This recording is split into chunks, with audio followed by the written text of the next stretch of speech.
안녕하세요. 책 읽기 좋은 날입니다. 오늘 소개할 책은 노년의 부모를 이해하는 16가지 방법.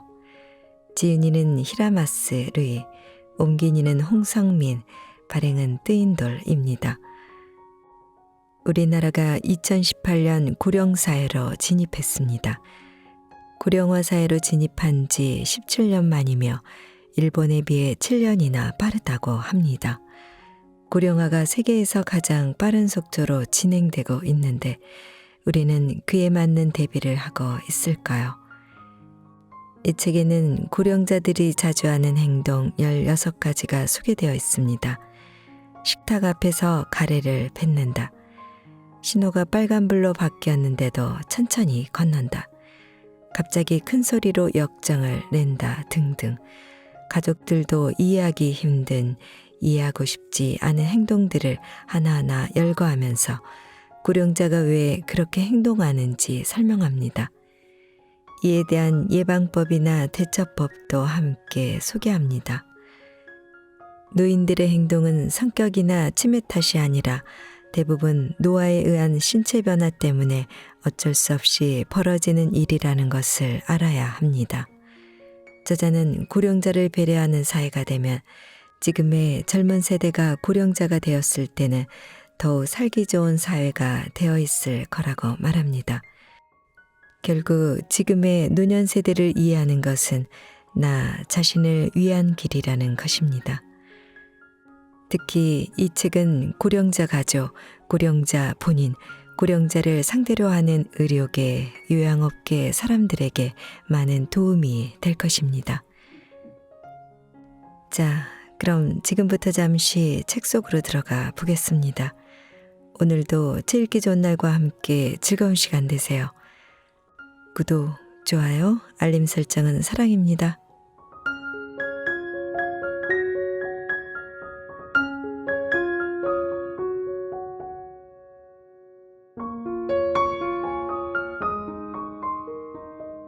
주위를 난처하게 하는 노인의 행동들, 사실은 치매나 성격 탓이 아니다. 노인은 쉽게 화내고 말이 안 통하고 남의 말을 듣지 않고 나이 탓인지 이해 안 되는 행동을 하고 심술이 고약하다. 많은 사람이 고령자에 대해 갖는 생각일 것이다. 그리고 고령자가 그렇게 행동하는 것은 치매라서, 고지식하고 완고해서, 청년과 사회를 오해하고 있어서라고 생각한다. 그러나 이는 고령자에 대한 편견이다. 물론 앞에서 말하는 원인들이 작용할 때도 있지만 실상은 크게 다르다. 주위를 난처하게 하는 고령자의 행동, 그 진짜 원인은 노화에 의한 신체 변화에 있다. 이 사실을 알고 받아들이면 어떻게 해결하고 예방해야 하는지는 쉽게 찾을 수 있다. 이미 의학적으로 설명된 부분이기 때문이다.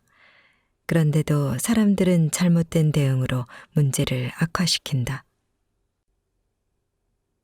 노인은 왜 빨간 신호에도 태연히 길을 건널까?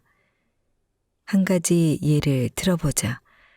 고령자는 빨간 신호에도 태연하게 길을 건너고 도중에 빨간 신호로 바뀌어도 느긋하게 걸어간다.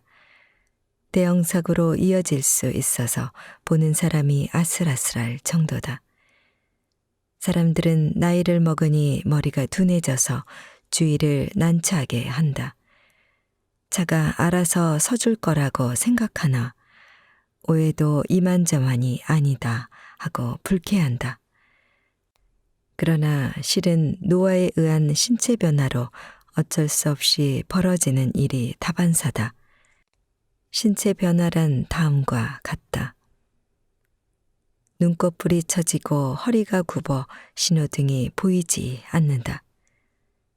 넘어지기 쉬워서 발밑만 보고 걷는다. 신호등이 노인의 걸음으로 건널 수 있을 만큼 길지 않다.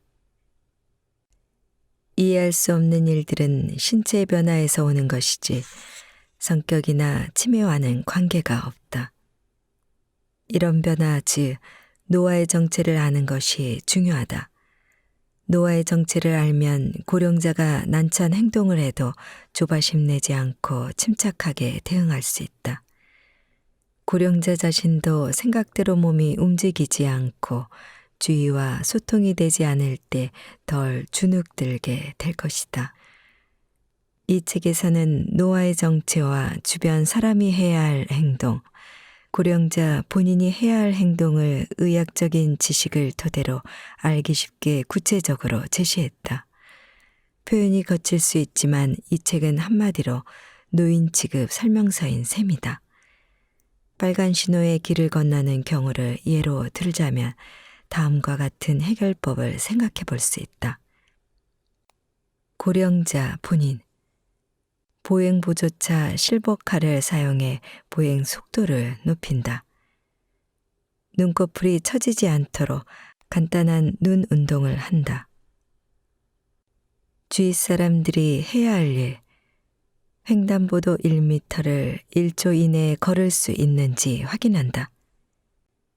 차나 신호를 보지 않고 시선을 아래로 떨어뜨린 채 걷는 노인이 있을 수 있다는 생각을 늘 하면서 운전한다. 그 외에도 같은 말을 여러 번 한다. 갑자기 시끄럽다고 소리를 지르며 역정낸다 등 노인이 자주 하는 난처한 행동에 대해 살펴본다. 물론 제시한 해결책을 전부 실행해야 하는 것은 아니다. 생각해 볼 수 있는 방법을 가능한 한 많이 소개한 것이니 할 수 있는 거, 해보고 싶은 것부터 시작하면 된다. 이 책은 다음과 같은 사람에게 도움이 된다. 첫째, 고령자 가족.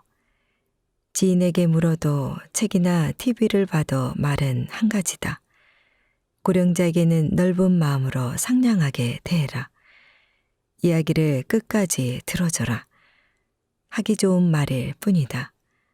그런 말을 들으면 왜 나는 상냥하게 대하지 못할까 자책하게 된다.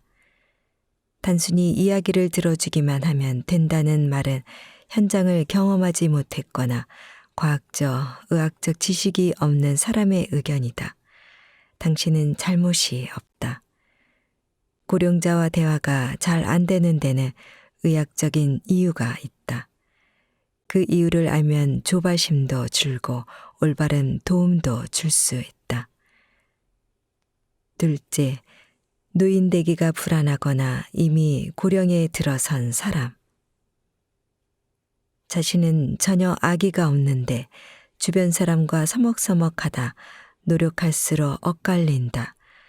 이런 분들도 의학적인 이유를 알아두면 할 수 있는 것과 할 수 없는 것을 미리 파악해 차분하게 대처할 수 있다. 주위에 피해되는 행동을 줄일 수 있으니 자신감이 떨어지는 것도 막을 수 있다. 노인이 되면 어쩔 수 없다는 건 잘못된 생각이다. 나이가 든다고 해서 모든 게 쇠약해지는 건 아니다. 모든 음성이 안 들리는 것도 아니고 크게 약해지지 않는 근력도 있다. 그 부분도 본문에서 설명한다. 셋째, 고령자를 상대하는 직업을 가진 사람.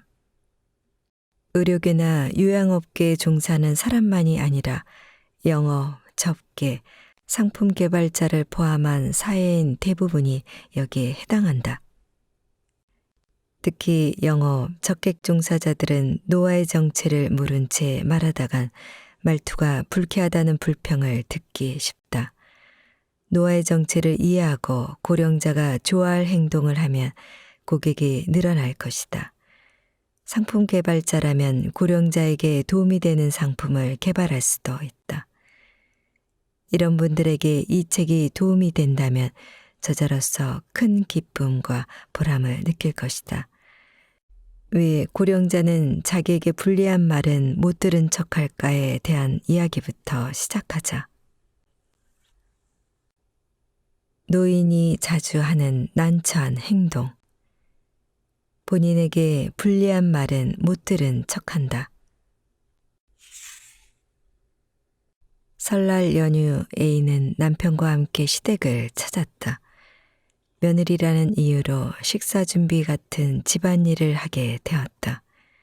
식사를 마치고 설거지를 하는데 식탁에 놓인 빈 찻잔이 보였다. 마침 시어머니가 식탁에서 차를 마시고 있었다. 손도 젖었고 세제도 묻어서 A는 시어머니한테 말했다. 어머니, 찻잔 좀 가져다 주세요. 그런데 시어머니는 아무 반응을 하지 않았다.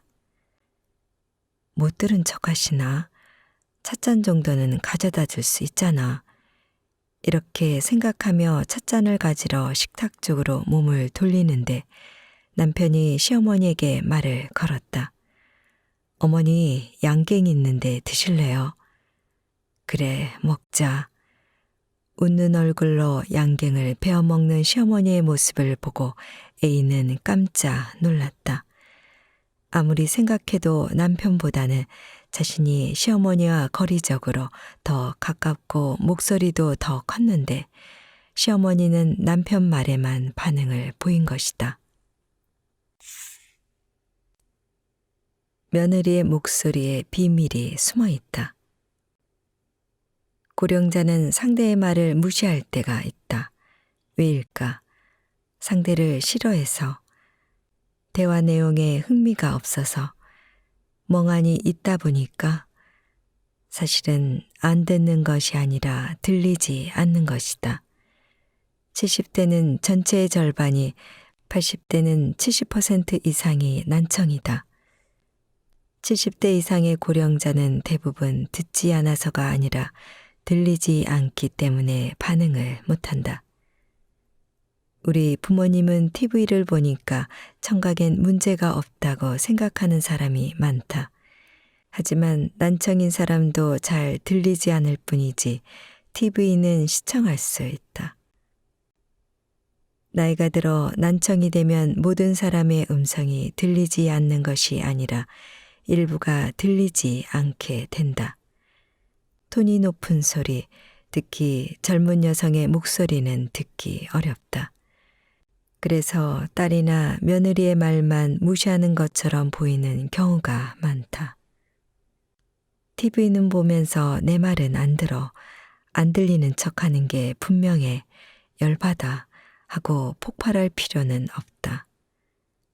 대화의 음역, 즉 사람의 목소리는 500에서 2000Hz 범위에 있다. 숫자가 클수록 높은 작을수록 낮은 음이다. 50대까지는 음역에 따른 차이가 거의 없다. 소리가 높든 낮든 같은 음량으로 들린다. 그러나 60세 이상은 높은 음의 경우 낮은 음의 1.5배 이상의 음량이 아니면 들리지 않는다.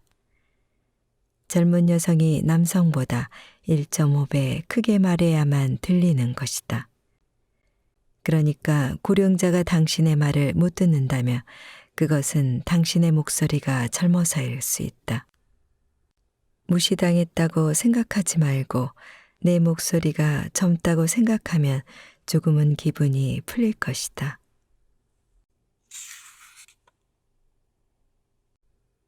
낮은 목소리로 천천히 정면에서 말한다.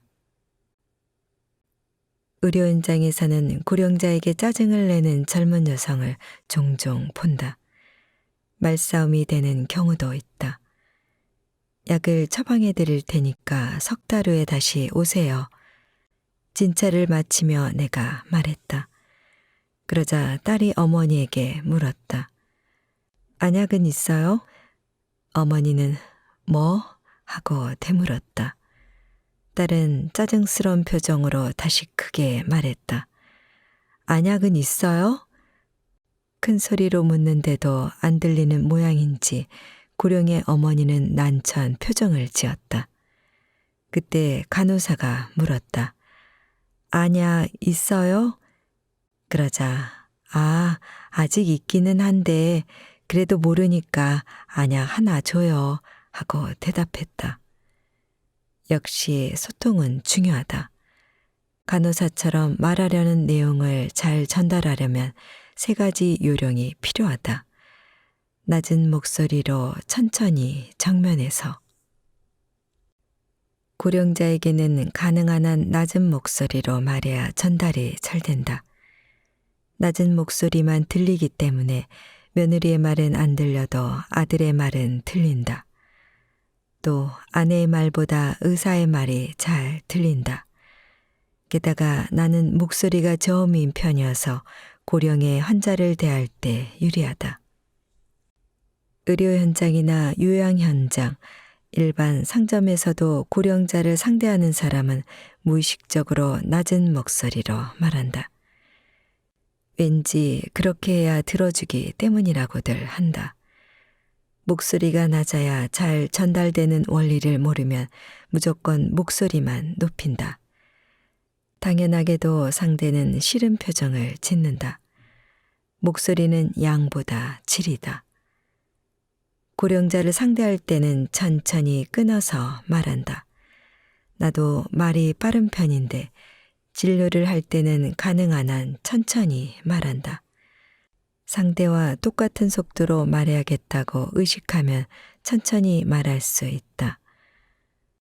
상대가 안녕하세요 하고 천천히 말하는데 안녕하세요, 오늘은 날씨가 너무 더워서 힘들어요 하고 빠르게 말하면 들리지 않는다. 약은 아직 있어요? 하고 한 번에 말하지 않고 약 있어요? 하고 끊어서 단어만 전달하면 알아듣기 쉽다. 우리말을 떠듬떠듬 말하는 외국인 같은 느낌이랄까. 단 이 방법을 잘못 사용하지 않도록 유의해야 한다. 상대를 깔보듯 어린아이를 달래듯 해서는 안 된다. 고령자를 공경하는 마음으로 상대가 잘 들을 수 있게 끊어 말하는 것이 핵심이다. 마지막으로 가능한 한 정면에서 얼굴을 보고 말한다. 대화할 때 사람들은 어디를 볼까? 주위 배경이나 상대의 손끝을 보는 경우도 있는데 난청인 사람은 놓치는 내용 없이 듣기 위해서 상대의 입을 본다. 주변에 난청인이 있으면 어디를 보는지 한번 살펴보시길. 난청인은 누가 옆이나 뒤에서 말하면 상대 입의 움직임을 볼 수 없어 듣는데 어려움을 겪는다. 상대가 마스크를 낀 경우도 마찬가지다. 목소리가 또렷하지 않고 입의 움직임도 보이지 않아서 알아듣기 어렵다. 마스크는 벗고 말하도록 한다. 이상의 방법으로도 못 알아듣는다면 이렇게 해보자. 먼저 보청기를 끼고 있는 귀 또는 좀 더 잘 듣는 귀에 직접 대고 말한다. 실제로 고령자가 조금 더 잘 들리는 귀를 무의식적으로 화자 쪽으로 향하는 경우도 있다. 또 듣기 어려운 단어는 다른 말로 풀어주는 것도 방법이다. 높은 음이 잘 안 들리는 것과 마찬가지로 음절 중에도 잘 안 들리는 음절이 있다. 모음 아이우에 오는 듣기 쉽다. 자음은 소리가 작아지기 쉬워서 듣기 어렵다.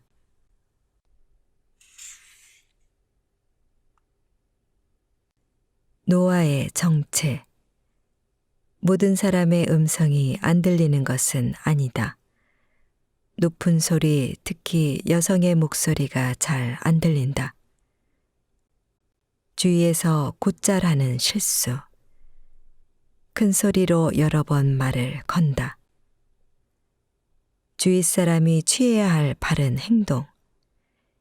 입의 움직임을 볼 수 있도록 마스크를 벗는다. 목소리를 낮추고 천천히 말한다. 정면에서 말한다. 그래도 못 알아들으면 잘 들리는 귀에 대고 말한다. 보청기를 낀 귀를 향해 말한다.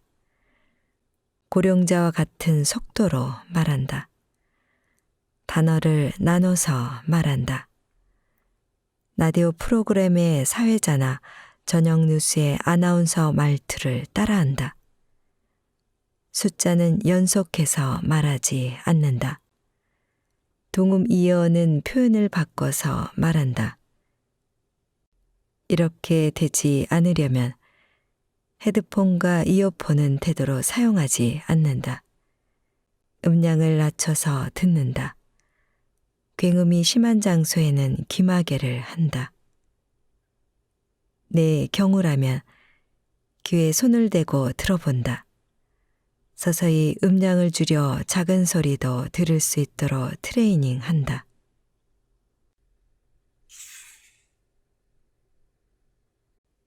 노인이 자주 하는 난처한 행동. 같은 말을 여러 번 반복하고 과거를 미화한다.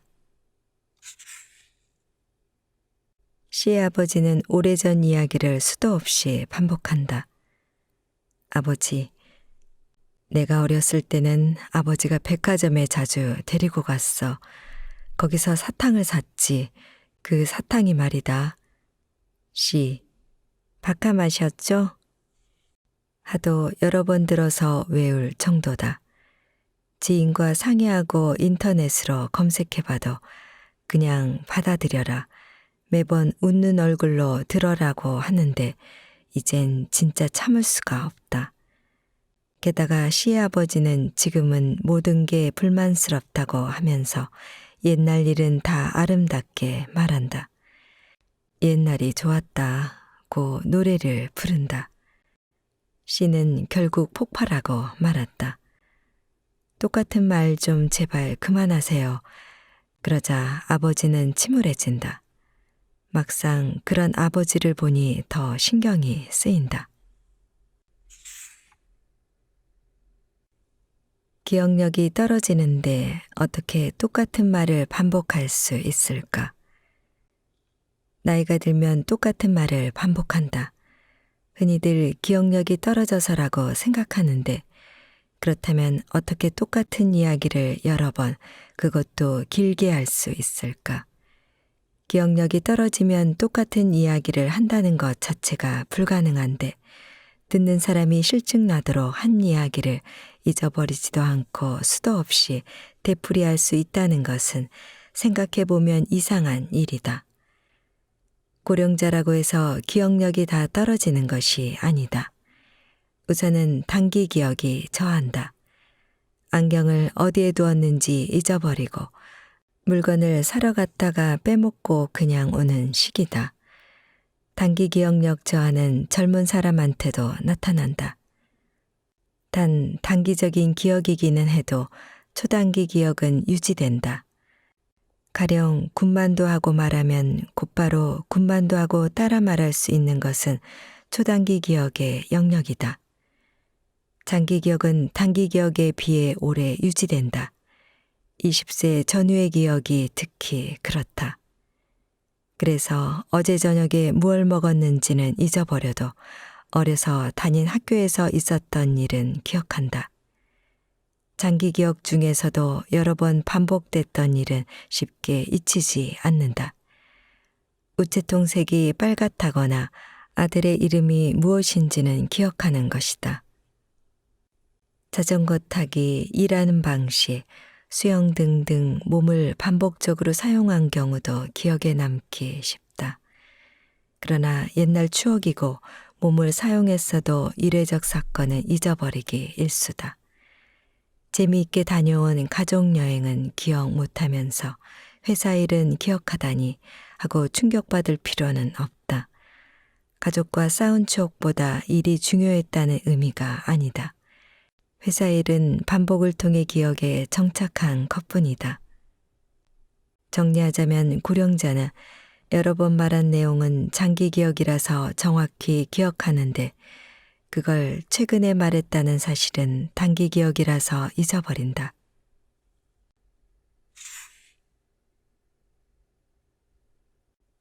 나쁜 의도로 과거를 미워하는 것은 아니다.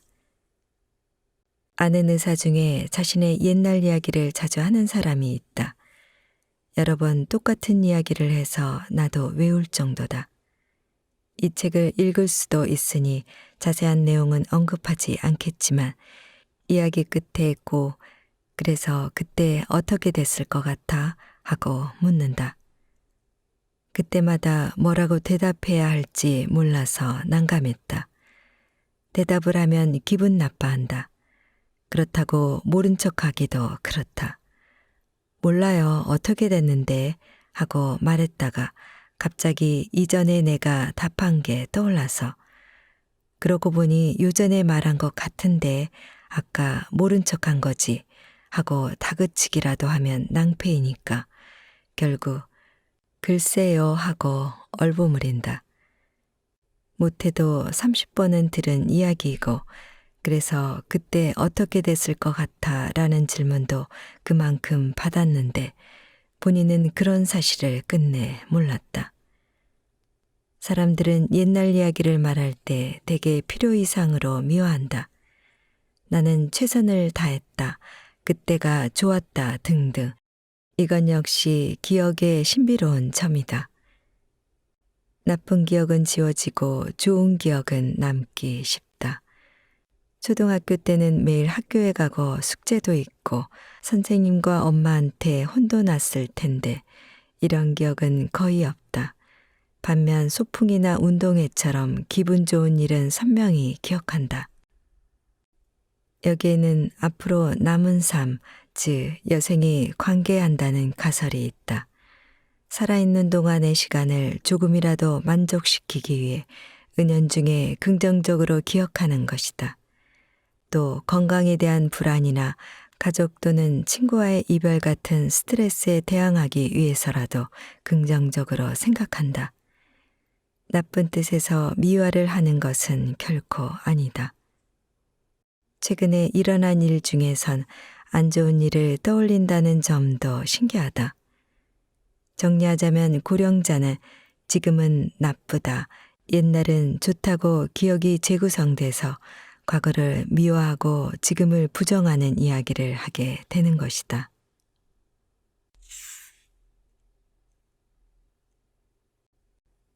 똑같은 이야기를 반복하기 때문에 화낸다는 사실을 알지 못한다.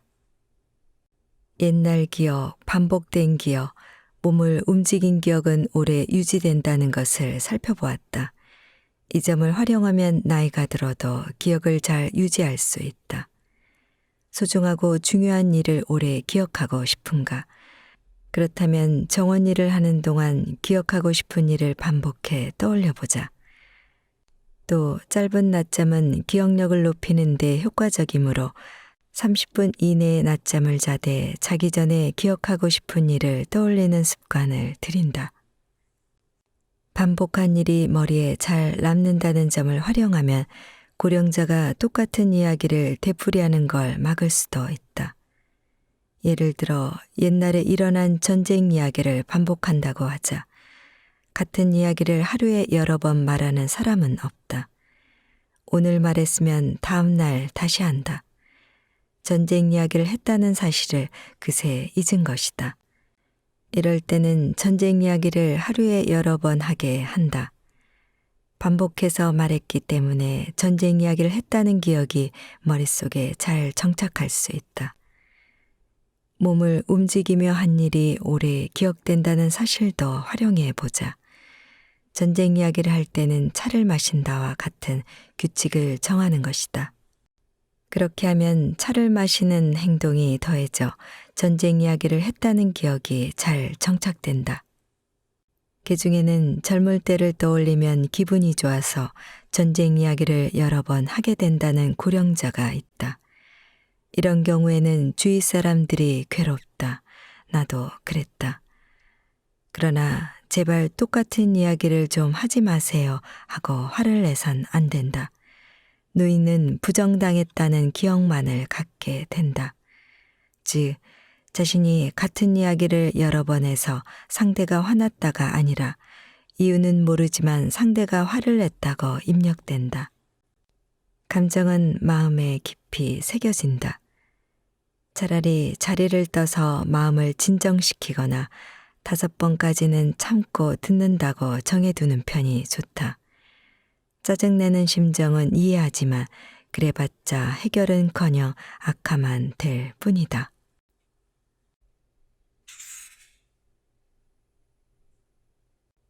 노아의 정체. 모든 기억이 똑같이 사라지는 것은 아니다. 장기 기억은 남기 쉽고 단기 기억은 남기 어렵다. 반복한 일, 몸을 움직인 일도 기억에 잘 남는다.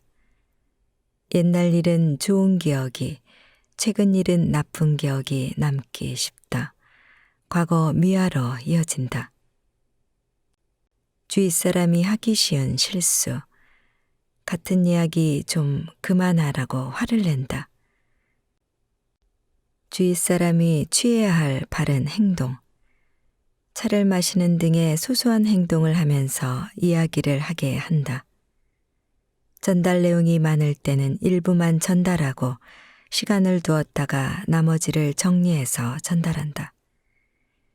일부러 하루에 여러 번 말하게 해서 자신이 말한 것을 기억하게 한다.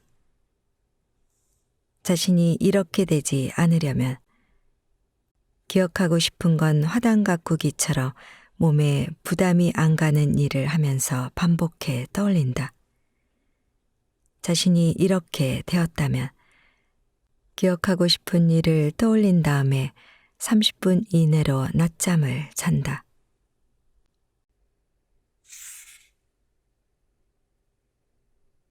노인이 자주 하는 난처한 행동. 이거 저거 그거가 많아서 설명을 알아듣기 어렵다. 부모님과 식사를 하기 위해 친정에 갔던 날이다. 너 그거 좀 집어줘. 아버지가 말했다. 예전부터 아버지는 쥐를 너라고 부른다. 나도 이름이 있는데 이름 대신 너라고 부르는 아버지가 싫었다. 애써 마음을 달래고 웃는 얼굴로 간장통을 집어 들었다. 아니, 저쪽에 있는 거 저거 말이야. 아버지는 크로켓을 소스에 찍어 먹는다. 그래서 소스를 집어 건넸다. 그러자 아버지가 말했다. 너는 옛날부터 눈치가 없어. 저녁 먹을 때는 맥주잖아. 눈치가 있으니까 소스도 건넸지. 저녁엔 맥주라는 규칙이 있는지도 몰랐구만. 내가 맥주까지 챙겨야 하는 거야. 그냥 맥주 마시고 싶다 한마디만 될 걸 왜 저러셔. 속으로 투덜대면서 쥐는 마지못해 맥주를 가지러 갔다. 너 그건 어떻게 됐니? 아버지가 또 물었다. 아이 학교를 말하는 건지 집안일을 말하는 건지 알 수가 없어. 그게 뭔데요? 하고 되물었다. 그러자 아버지는 벌컥 화를 냈다. 그게 그거지, 멍청하기는. 왜 화를 내세요? 그거라고 하니까 뭔지 몰라서 묻는 거잖아요. 그게 뭔데요? 지도 언성을 높였다. 아버지는 눈길도 주지 않고 시끄러워 건방지게 하고 말을 잘라버렸다. 버젓이 이름이 있는데 너라고 부르질 않나. 저거 그거라고 해서 언쟁을 자초하질 않나. 그렇게 화낼 일도 아니잖아. 가끔 딸이 오면 반갑지 않을까. 쥐는 화가 났다. 식사를 끝내고 어머니가 귓가에 대고 속삭였다. 내 아버지 요즘 들어 이거저거 하고 말할 때가 많아. 무슨 말인지 모르겠는데 이전보다 화도 잘 내. 고령자의 판단력은 낮지 않다. 그거를 저렇게 해서 그렇게 하면 하는 식으로 구체적인 단어를 말하지 않고 설명하는 경우가 늘었는가. 나이가 들면 사물의 이름이 잘 기억나지 않는다.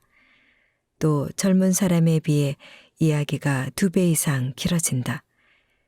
왜 그 배우 있잖니? 머리숱이 적고 예전에 불륜으로 떠들썩했는데 그 드라마에도 나온 사람인데 하는 식으로 사람 이름을 쉽게 떠올리지 못한다.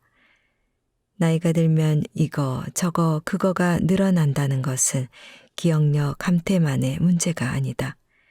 기억을 많이 하기 때문이기도 하다. 고령자라고 해서 머리가 나쁜 것은 아니다. 사물을 기억하는 능력은 떨어지지만 오래 산 만큼 기억하고 있는 양이 많아서, 즉 판단 재료가 풍부해서 판단력은 낮지 않다. 누구나 어릴 때는 아버지, 어머니밖에 모른다. 그러다 차츰 학교 친구의 이름을 외운다. 사회인이 되면 동료, 고객, 매스컴에 등장하는 사람, 업계 유명인사, 거의 만나지 못하는 먼 친척 등 많은 사람의 이름을 알게 된다. 그렇게 노인이 된다. 그때가 되면 지금까지 만난 사람의 이름이 방대해져서 도저히 다 외울 수 없다. 사람 이름만 해도 이 정도니 사물의 이름까지 포함하면 더 말할 것도 없다. 고령자는 아주 많은 이름을 저장하고 있기 때문에 쉽게 떠올리지 못한다. 고령자가 그거 사와라 하고 말할 때 당신이 그게 뭔데요 하고 물었다고 하자. 그거 말이야, 그거 베란다에 있는 화분에 꽂는 거 뭐지? 그게? 하고 말하면서 맞아, 식물용 액체 비료라고 말한다면 괜찮다. 이처럼 명확히 아는데 이름만 생각나지 않을 때는 단순한 건망증이므로 그게 신경 쓰지 않아도 된다. 나이가 들면 깜빡하는 경우가 자주 있기 때문이다. 반면에 그게 그거지 따지지 마 하고 화를 낸다면 문제다. 치매 징조일지도 모른다. 화를 내는 이유는 자신도 그거가 무엇인지 모르는데 지적당하는 게 싫기 때문이다. 대화를 이어가기 위해 얼버무린다. 이야기를 듣고 있는데 화를 내다니 너무하다 싶겠지만 그것은 방어 기제다. 자신이 기억을 잘하지 못한다는 사실을 받아들이고 싶은 사람은 없다. 대화를 이어가는데 문제가 없는 듯 얼버무리는 것도 이 때문이다.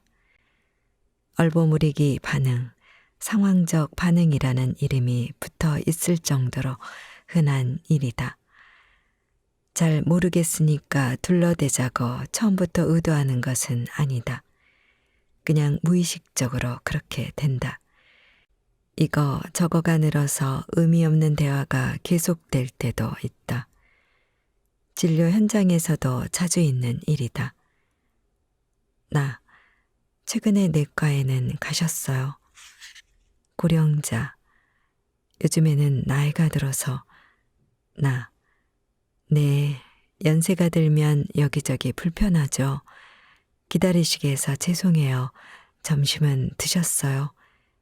고령자, 요즘은 조금만 먹어도 배가 불러. 나, 잘 못 드시는군요. 그런데 약은요? 고령자, 아, 그건 괜찮아요. 언뜻 보아서는 대화를 하고 있는 것 같지만 그렇지 않다. 내과에 갔는지 가지 않았는지 고령자는 완전히 잊은 상태다. 점심을 먹었는지도 기억 못한다. 그리고 무의식 중에 악의 없이 둘러댄다. 무슨 소린지 모르겠네. 정확히 좀 말해봐요. 왜 늘 그렇게 애매하게 말해요? 내과에 갔는지 안 갔는지도 모르면 어떡해요. 사실은 점심을 먹었는지 기억이 안 나는 거죠. 적당히 말하면 안 돼요. 이렇게 확인하고 싶은 기분도 이해는 한다. 하지만 질책은 상대를 더 혼란스럽고 우울하게 한다. 더 이상 말하고 싶지 않게 한다. 둘러대면서까지 대화를 이어가려고 했던 마음조차 시들해진다. 잘못을 바로잡는 것은 올바른 행동 같지만 상대를 궁지로 내몰게 되므로 지적은 금물이다. 이거 저거를 섞어 말하는 빈도가 높아지면 이거 저거가 정말 있는 사물인지, 이거 저거의 사용을 지적했을 때 화를 내는지 확인해 보자. 먼저 저거가 뭔데요 하고 묻는다. 그때 시끄러워, 저거가 저거지 하고 화를 내면 저거가 뭐냐고 다그치지 말고 다른 건망증 증상은 없는지 자연스럽게 확인하자. 오늘이 며칠이더라 하고 깜빡한 것처럼 물으면 상대에게 상처 주지 않고 확인할 수 있다. 얼버무리기 반응은 눈치채기 쉽지 않다. 대화가 자연스럽게 흘러가기 때문이다. 내 경험으론 얼버무리며 대화를 이어가는 환자 중에 양순한 사람이 많다. 어떻게든 대화를 맞춰가려 하기 때문에 말도 잘 꺼낸다. 웃으며 말하니 혹시 얼버무리고 있나 의심하지 않게 된다. 가족들은 특히 못 알아챈다. 기억이 안 나서 얼버무리는 거라고 받아들이고 싶지 않은 마음에 모른 척 넘어가게 된다. 하지만 고령자는 얼버무리기를 한다는 사실을 유념하자. 그래야 알아챌 수 있다. 중요한 일을 기억하지 못할까봐, 약을 먹었는지 안 먹었는지 잊어버릴까봐 걱정될 때는 어떻게 해야 할까? 의료 요양 현장에서 약의 복용 유무는 확인해야 할 주요 사항이다. 간호사, 시설 직원, 요양사, 가족 등이 필사적으로 물어 확인하는 것도 이해는 된다. 그러나 다그쳐 물어서 먹었다 혹은 안 먹었다 대답을 들었다 하자 그 대답을 신뢰할 수 있을까? 고령자의 신체적 정신적 변화를 모르는 의사, 현장을 모르는 시설자, 자신은 아무것도 하지 않는 가족이 정확히 물어야 한다고 멋대로 말하는데 그건 무리다. 일단은 상대를 다그치지 않는 방법 안에서 복용 여부를 확인하고 그걸 근거로 유추하는 수밖에 없다. 그런 다음에 약 복용을 관리하는 누군가를 정하는 등 대안책을 찾아야 한다.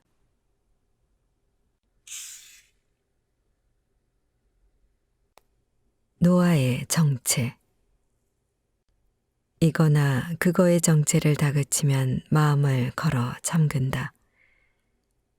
노인의 기억은 남기 쉬운 것과 사라지기 쉬운 것이 있다. 대화가 이어지도록 얼버무리는 경우가 있다. 주위 사람이 하기 쉬운 실수. 이거나 저거가 무엇인지 캐묻는다. 주위 사람이 취해야 할 바른 행동. 다그치지 말고 결론을 서두르지 말고 이야기를 듣는다. 고령자는 얼버무리는 경우가 있다는 사실을 알아둔다. 자신이 이렇게 되지 않으려면 책을 읽는다. 글을 쓴다. 복잡한 일을 한다. 자신이 이렇게 되었다면 TV나 라디오는 늘 보고 듣던 것 말고 다른 프로그램을 보고 듣는다. 평소와 다른 길로 산책한다. 산책하면서 대화한다.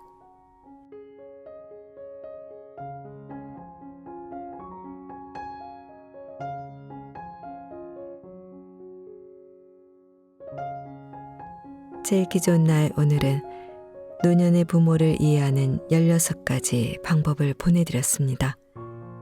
감사합니다.